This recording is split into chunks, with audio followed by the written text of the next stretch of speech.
creates questions the human mind cannot answer. Out of reach, past all we can see, hear, and touch, beyond all we understand, lies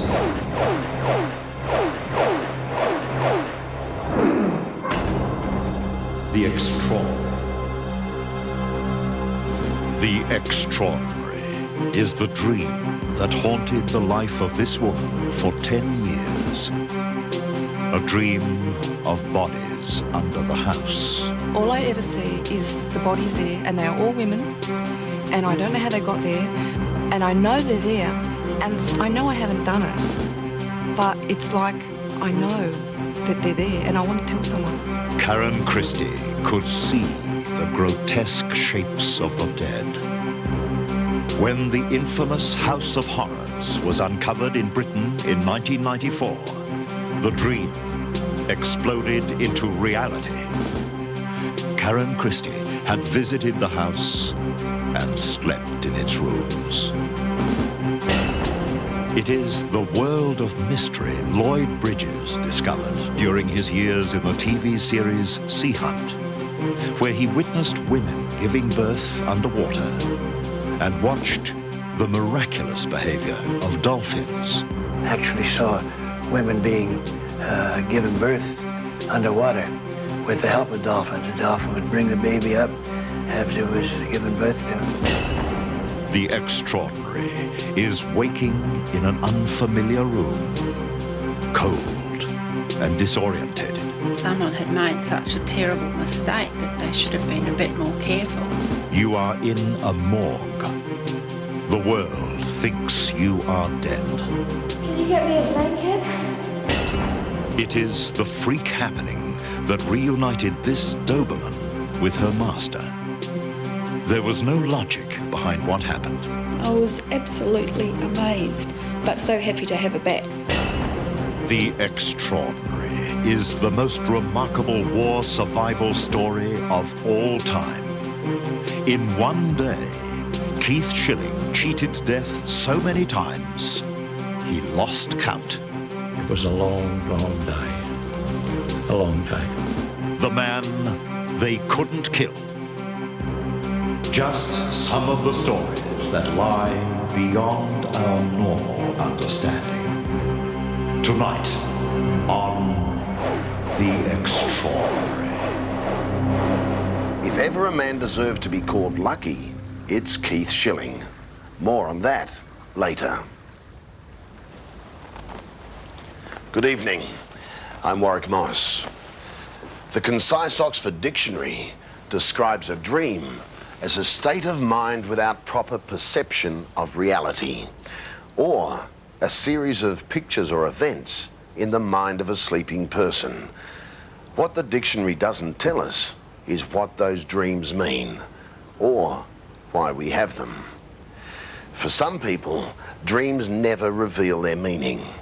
For others, it takes days, weeks, or years for the reason to become clear. Take the case of Karen Christie. One recurring dream lasted 10 years and had its roots in one of the greatest crimes of the 20th century. All I ever see is the bodies there, and they're all women, and I don't know how they got there, and I know they're there, and I know I haven't done it, but it's like I know that they're there, and I want to tell someone, but I can't tell anyone. Karen Christie first had that dream almost 10 years ago. At the time, she was happily married with a new baby, living in the suburbs of Sydney. There were no pressures, nothing, it seemed, that could possibly prompt the dreadful images of death that invaded her dreams. It's not like a visual thing. It wasn't a visual dream where I saw horrible, horrible things. It was a feeling. It was just a horrible, and I can't explain how the feeling it was. It was just horrible feeling. Sick, you felt sick. Karen's first recollection of the dream was one night while she and her husband Del were renovating their home. I remember my husband was digging the trenches, and he said to me, "I'll come under the house and have a look." And I said, "Oh, I don't want to go under there. I really can't." And he said, "Why?" And I said, "Oh, well, I had a dream last night, and it was, I dreamt that were bodies buried underneath this house. And he just said, oh, don't be stupid, and just laughed at me. Trenches, the sound of digging, the visions of yawning graves. Karen was mystified, horrified, and sickened. Her husband was simply perplexed. I suppose in that particular area I was digging an area that was about 6 foot deep, going down to rock, and there was a small balcony at the back of the place, and Karen came out onto that and expressed the fact that she had this dream last night that there was either bodies or she'd been buried herself in there. There seemed to be no sane reason why Karen was afraid to go near the digging. Why? Why in the safe suburbs of Sydney? Even now, 10 years later, when she talks about the dreams and her fears, it sounds as though that terror, that horror, is still there, still present. I have that in my mind all the time. Every time I go into that house, I think about that. I think, oh, that's right, I hope there isn't anyone buried under there. And it's just in the back of your mind all the time, so the dreams, they're just very intense. It seems like the trenches would have been a trigger towards maybe even just the sound. But the trigger to what? The dreams would continue. That question would remain unanswered until early in 1994. Karen Christie's horror was the House of Horrors, number 25 Cromwell Street, Gloucester, scene of the most macabre murder mystery in Britain's history. That's where the bodies of 9 women have been unearthed, where the landlord, Frederick West, and his wife, Rosemary, have been charged with unspeakable crimes. And where Karen Christie spent much of her free time as a teenager, while she was on a working holiday in Britain during the late 1970s. Number 25 Cromwell Street, Karen's second home, the trigger for those dreadful dreams, which began a decade before the first gruesome remains were unearthed in Gloucester. It's too coincidental to have those dreams for that period of time, and then all of a sudden you find that you lived in a house, and at the time I lived in that house 17 years ago, there were 7 bodies already underneath the floorboards. At the time, Karen was actually living with an aunt a few doors down the street from number 25. But she spent most of her free time with her closest friend, a girl called Elizabeth, who rented the attic in the boarding house that was to become known as the House of Horrors. Really, there was no way Karen Christie could have known what was going on in Cromwell Street. The house then, as now, was colourless, ordinary, and very, very suburban. Just a normal semi-detached house, basically normal house. And the people, it was a very busy house because there were boarders there all the time. It was very busy, like people coming and people going.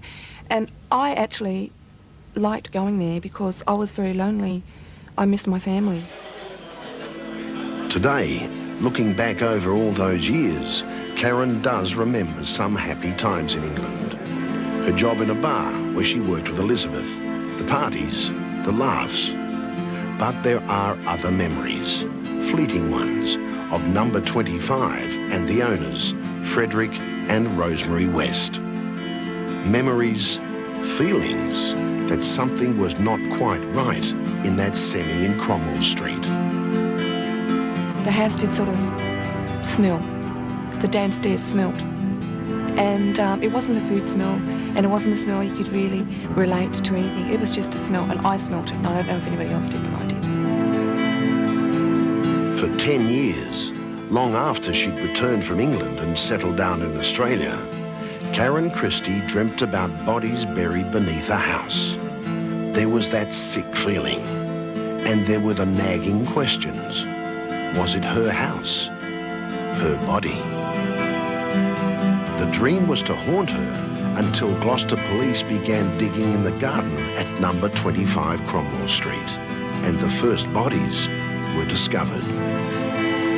So I had the police ringing me, asking me, did I know, and they said a name, and they'd asked me how tall she was and did she have a child and how big her bones were. So it was very upsetting. You know, friends you hadn't seen for 17 years, and all of a sudden you have to try and remember how tall they were and how old they were and how many kids they had, and it's really hard.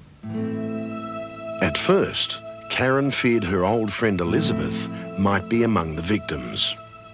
Over the years, they drifted apart, lost contact. But Elizabeth was eventually tracked down. She was safe, well, and happily married. Then came the news that another of Karen's friends, a young girl named Shirley, was one of those confirmed dead. When I said goodbye to her, I can still remember. I can still see her face and that feeling she gave. It was just a really haunting sadness that came off her. And I sort of wonder now if it was some sort of premonition or something, because I know she was murdered soon after that. But she was very, very sad, very sad. But as the horrible truth emerged from Cromwell Street, as the death toll mounted, Karen's dreams suddenly ceased. I have been waiting to have these dreams again, and I just haven't had them. And I'm quite happy about that, actually. For Karen Christie, it's been a harrowing 10 years. Dreams she didn't understand, dreams that terrified her. But even more horrific was the reality and the realisation that she'd spent so much time at number 25 Cromwell Street, that she had lived with the horror and could so easily have been one of the victims. My personal opinion is that we were spared because I had an auntie in the same street, and Elizabeth had her family in the same area, and if we disappeared there would be questions asked. But I think most of the girls that disappeared didn't have any family.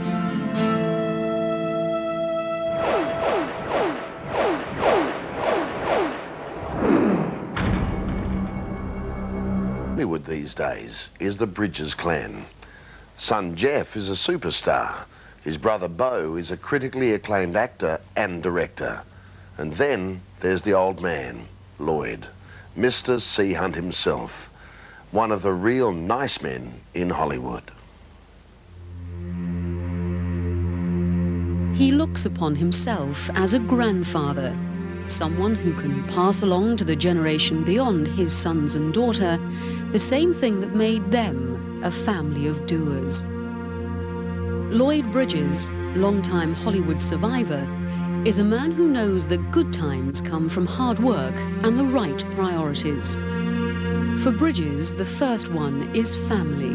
We feel so fortunate that we do all love one another in our family. There's not only my two boys, Beau and Jeff, but I have a daughter, Lucinda. And the gal who's really responsible for it all is my wife, Dorothy. We call her the General. She calls all the shots. And any excuse that we can get together, any birthdays, and there are a lot of them. We got a dozen grandchildren now. It's just it's a joy to be with my grandchildren and my kids, of course. The living evidence of his course in this life is the immense success that's come to his sons, Jeff and Beau Bridges, the happiness of his daughter, Lucinda, and the wonderful partnership with his wife, Dorothy. They are his closest. Lloyd Bridges doesn't reserve his affection for his kids and the kids of the world. There's another special group that he found when his career took him into the sea. Having done sea hunt, I was brought closer to what actually transpires under the water there. The thoughtless things that people have done. I suppose that awakened me to the fact that the ocean needs our attention, because we get our oxygen from the ocean too. Air we breathe. Those terrible drift nets that they put out, they go out for miles, and they catch anything. Everything else that's in there, like the little whales and dolphins are all just maimed, killed, drowned. I had a little experience with them when I was doing sea hunt. I was working in the Marine Land tank. I used to kid around with them with my tank on and ride them, and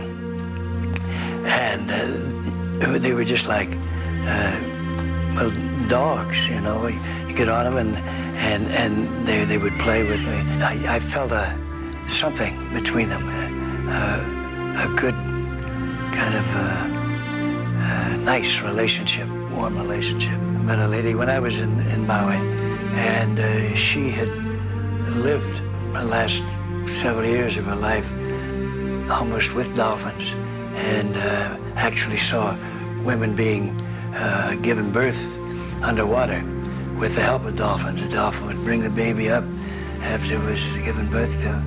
And she, this particular lady, was given up for good because they thought that she was going to die from cancer. I think uterine cancer or something she had. And so somehow she got turned on to the fact that if she swam with the dolphins and was a part of the dolphins, she would get something from them. And you don't know how true something like this is, not, but she's cured now. She's completely healthy. It was that kind of experience that Lloyd says opened his mind to some of the other unexplained happenings of this world. My wife and I, at one period in our lives, were very interested in automatic writing, you know, where you hold a pencil and you try to get answers. She holds it one side and you hold the other. And I always suspect my wife of moving it, but you gotta have faith in one another. And it's almost like your hands are empowered. And I still don't know whether it's from some other source or power, or whether it's your hands get tired holding it and they get a lot, I don't know. But we had some amazing experiences. One time we got a musician, somebody must have been quite famous. At least he led us to believe he was. But it was clear. He came in very, very clear. We were down at the beach and we said, well, write us a melody, one of your melodies. So he did, put the 5 lines and the staff and everything and the notes he put in. Very fast. He worked very fast. And we played the melody afterwards, and it was lovely. On other occasions, Lloyd thinks he delved too closely into the unexplained. It was to do with a message he got from his late grandmother. We talked, and I told her how much I missed her and all that, you know, everything. And I don't think I asked her. I think she brought it up in our conversation. She said, you're having trouble with your plumbing. I'll tell you where it is. There was a tree there once, and the roots were getting into this pipe, and it stopped it up so that the water couldn't get through. And I got a plumber out, and he looked at it, and that was it. And I can't explain it. It was not the only time Lloyd thinks he tapped into something he still can't explain. If my work is any good as an actor, that a lot of it has been help that I've received from my past actor friends. You know, something like that, though, you don't know whether it's your own imagination or what it is. It's certainly something that I think about often, as we all do, I'm sure. We're all interested to know what the heck's going to happen after we take our last breath. Well, I can tell you what I'd like to believe. I'd like to believe that just like they say it is, there's a beautiful heaven there. I mean, I would love to believe that.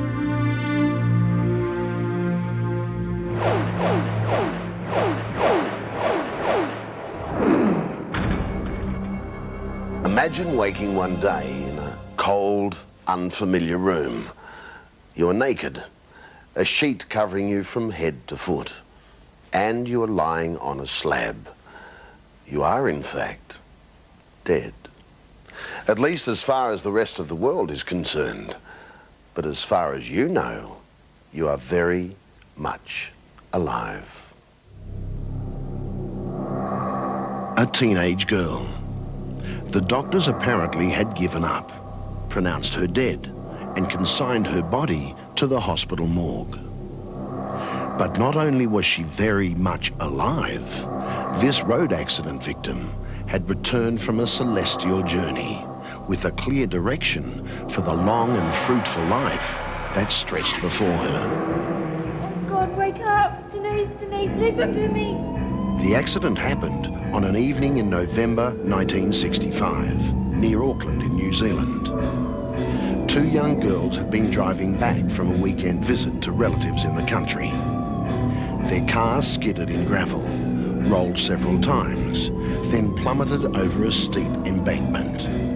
Miraculously, the driver wasn't injured, but the passenger, 17-year-old Denise, was not nearly so fortunate.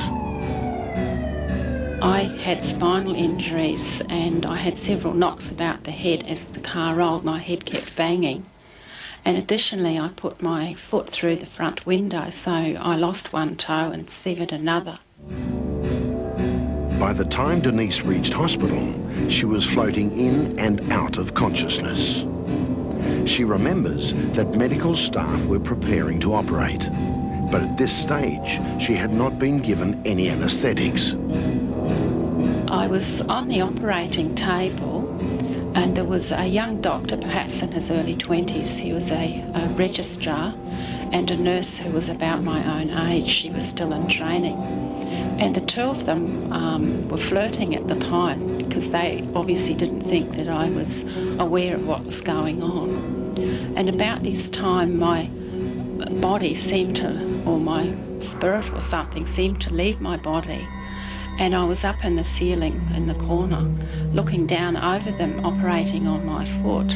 And I was quite distressed at the time because I was feeling that I should tell them I should have an anaesthetic because I'd had no medication to deaden the pain. And here they were going to operate, so I was very anxious about this.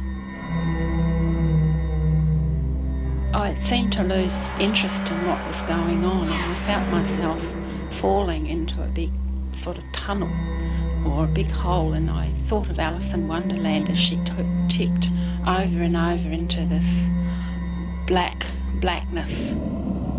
Because of her professional position, Denise would only tell her story if she could remain anonymous. In fact, until now, very few people have heard this story.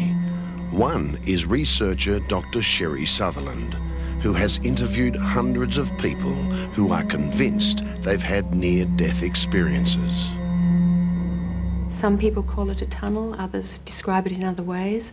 You know, for example, somebody said it was like a dark valley. Some people say it's like a limitless black velvet space. And they almost always talk about a light. A long, long, dark tunnel. And I became aware of this very, very bright white light at the end of it. But it wasn't bright in a painful sense, but just a glowing and a feeling of peace and serenity entered me. And it just seemed so wonderful. It was a wonderful experience to be close to this light. And at the very centre of the light, Denise felt a presence, a supreme being, who communicated with her. And the communication was a thought transference, sort of an instantaneous speech without words. And he said to me, "Stop, you cannot go on. You have a life of service yet." When I came back to my body, there was no sensation of actually getting into my body, just a waking up with a feeling of loss that I'd missed out on something that was really important. When Denise actually regained consciousness, she believes she was no longer in the operating theatre. She was naked, covered only by a sheet, on a stainless steel trolley. She was, to hospital authorities, clinically dead, lying in the hospital morgue, awaiting official identification by her aunt. In reality, Denise was very much alive, very bewildered, and very cold. A point she made to her shocked aunt. Can you get me a blanket? I'm really cold, please.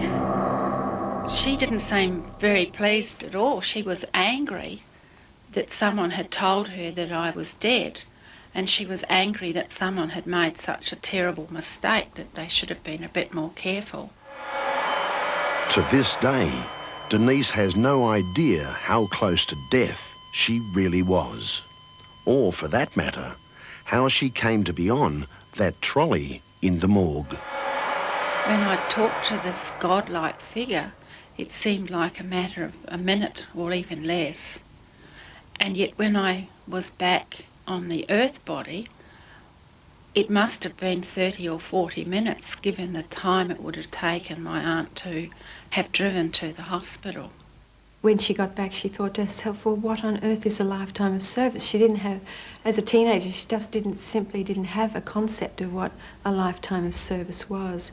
But since that time, I've found that I have been working in a number of human service type positions as a volunteer with crisis counselling in hospitals, with children, with prisoners. So I have very much been involved in a helping type role. As for the scene Denise witnessed in the operating theatre, the young doctor and nurse flirting as they prepared for her operation, it also had a sequel. Later on, I was back in the ward, and it must have been the following day, and the young doctor came to see me that had done the operation on my foot. And I spoke to him about the fact that he was flirting with this nurse. And he went white in the face and was absolutely shocked and was frightened in a sense, and he ran out of the room and never spoke with me again. He didn't ask any questions as to how I would have known of this. He just left. A car accident that took a teenage girl to the very brink of death. So close, in fact, that doctors thought it was the end. For Denise, though, it was actually the beginning, an experience that has enriched her life. Death, when I think about it, has got no fear. It's not that one looks forward to it, just that one knows there's no pain, and that it's simply opening a door into another room, so to speak. And in some ways I look forward to it without actively pursuing it because of the beauty, the peace, the harmony that I experienced previously.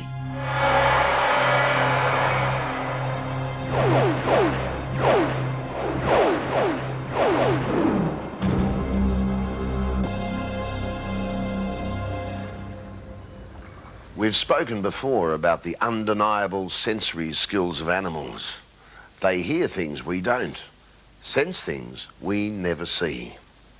When cats get lost, they've been known to travel great distances to get home. Same with dogs and other pets.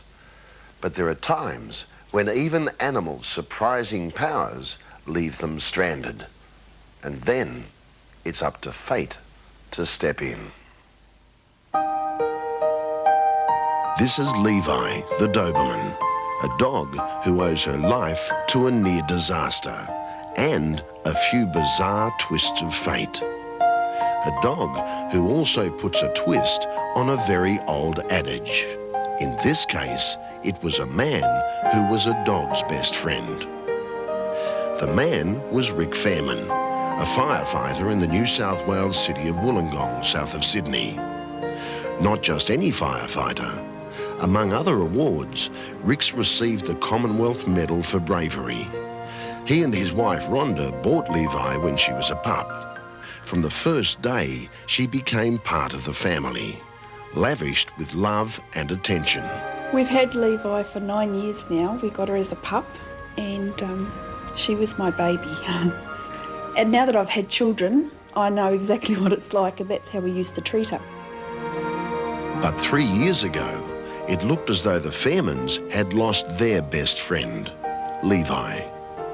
It started the morning Rick Fairman decided to take Levi to work with him. A morning that for the first time in his career, he was on duty out of town as a relief fire officer at Port Kembla, about 20 kilometres down the road from Wollongong. I asked the fellas at work if they'd mind if I brought her to work for the day. They're all dog owners, so they said, yeah, no problem at all. So she was packed off to work with me for the day. Levi had never been to Port Kembla before, and Rick assured me that she'd be all right. He'd tie her up if he had to go to any calls and everything would be fine. It might have been, but that day there was a fire call and the Port Kembla Brigade sprang into action. Rick and the crew hit the road and left Levi alone at the station.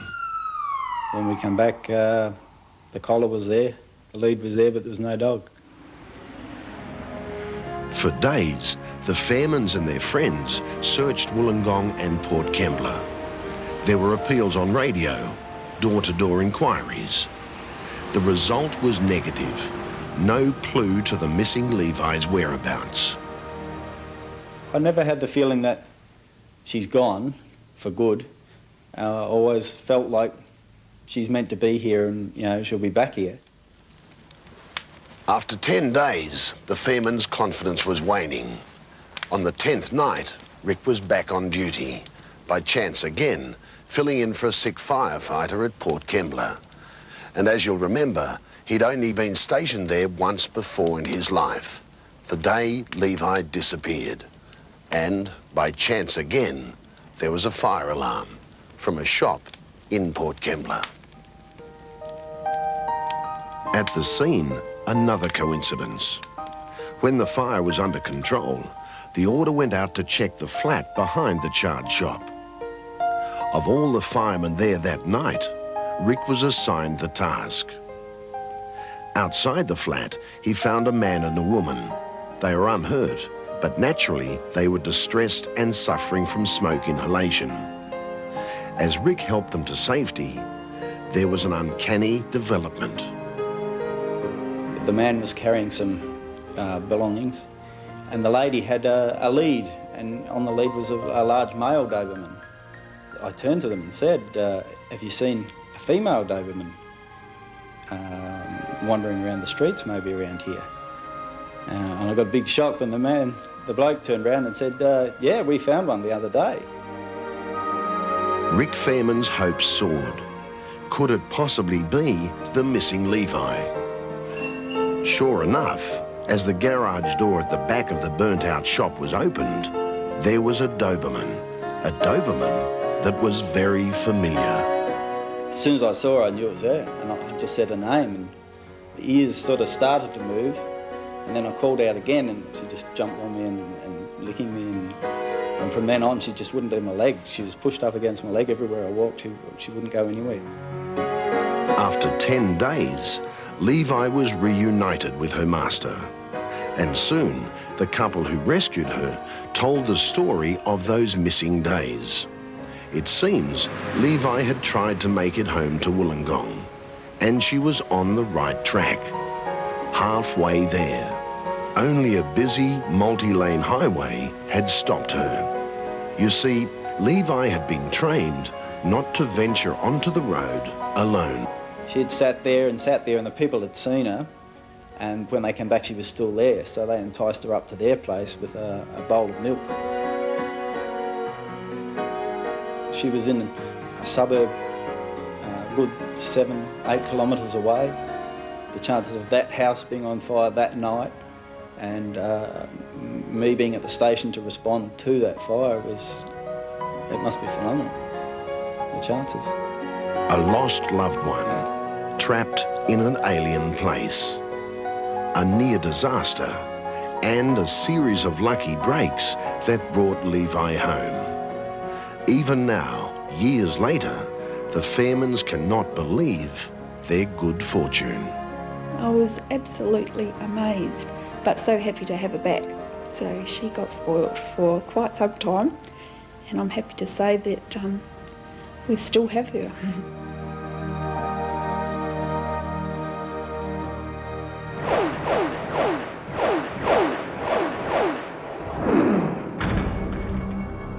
think you're having a bad day, I suggest you think about the man we're about to meet.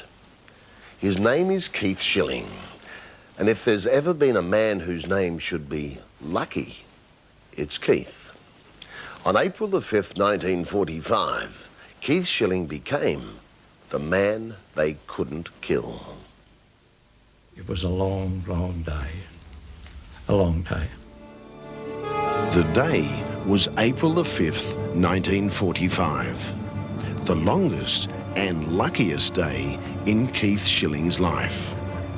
He would cheat death not once, not twice, not even 3 times, but more, as you'll see.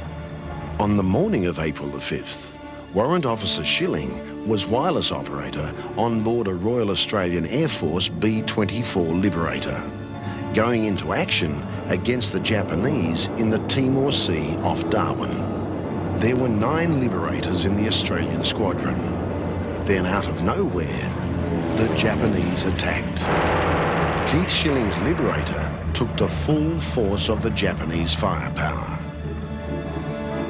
And the shells hit a small auxiliary petrol tank under the flight deck about 2 feet from my feet.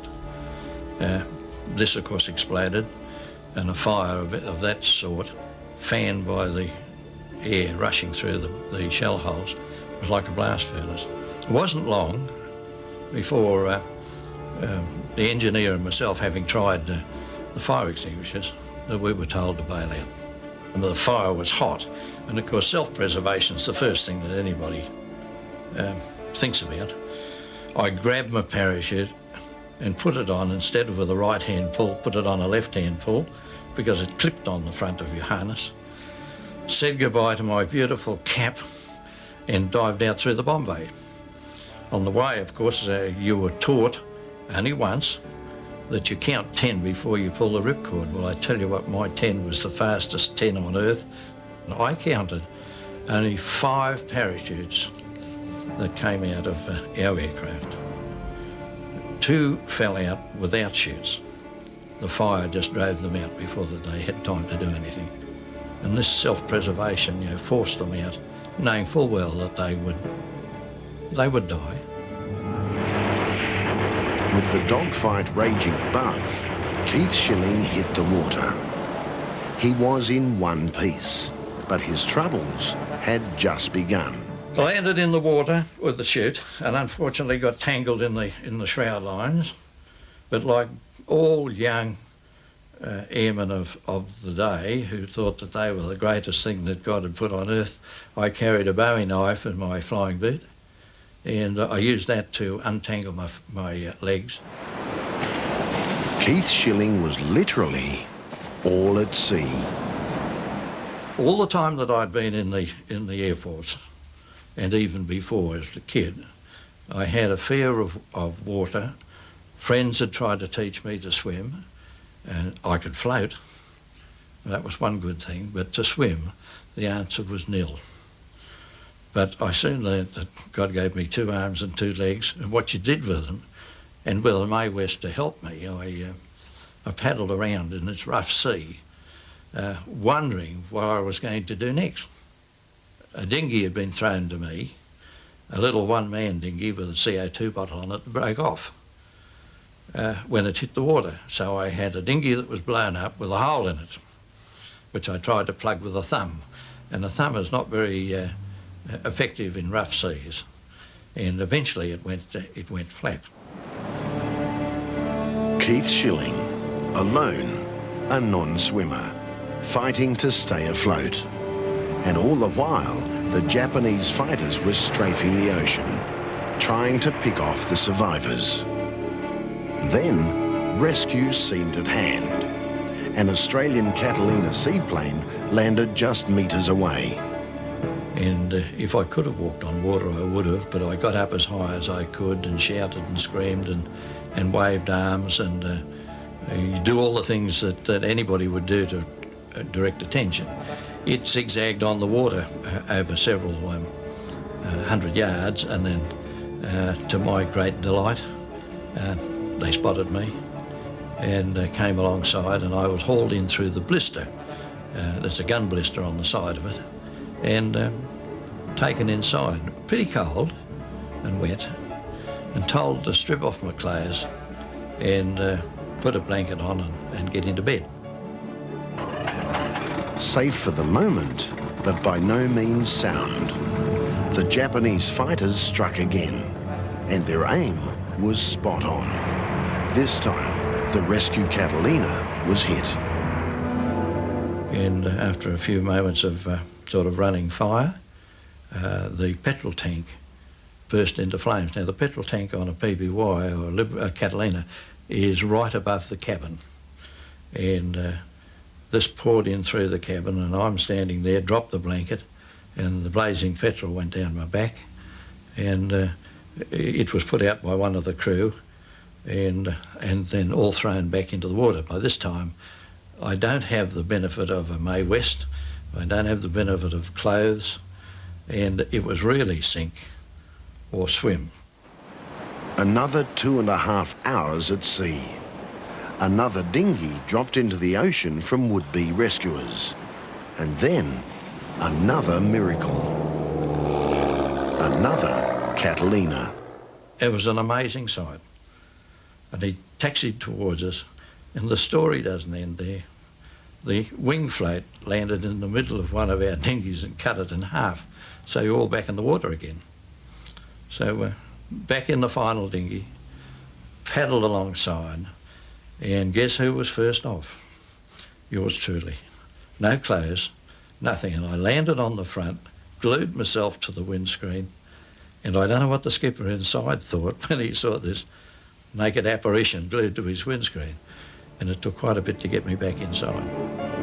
He was a young man who had lied about his age so he could join the Air Force at the age of 17. In one day of war, he went to hell and back. 2 aircraft destroyed under him. Hours floundering in a hostile sea, dodging fire from the enemy above. His rescued dinghy sunk and his skin scorched by blazing fuel. But somehow, Keith Schilling survived.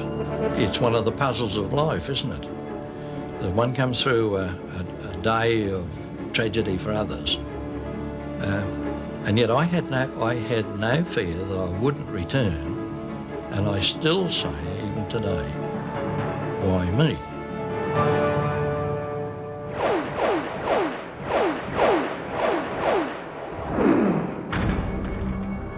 Susanna York is not superstitious. She's not afraid of black cats or the number 13. But there's a house in Essex that she'll never set foot in again. I just couldn't go on down this long passage. It was like there was a wall in front of me. And after struggling to go beyond this moment along this wooden passage, I fainted. A drawbridge, a moat, and the death of a young girl. An untold story. Next time. Susanna York from London. Next time. Don't forget, if there's a story you'd like us to investigate, write to Post Office Box 462, Newport Beach, Sydney, Australia, 2106. We'd like to hear from you. Now, another upcoming story. It's about a doll. Not an ordinary doll, but one that many believe is possessed. For now, good night. See you in the future. I could feel this was a person. You could feel the aura of the doll. And I really believe that that doll possesses the aura of the person who created him.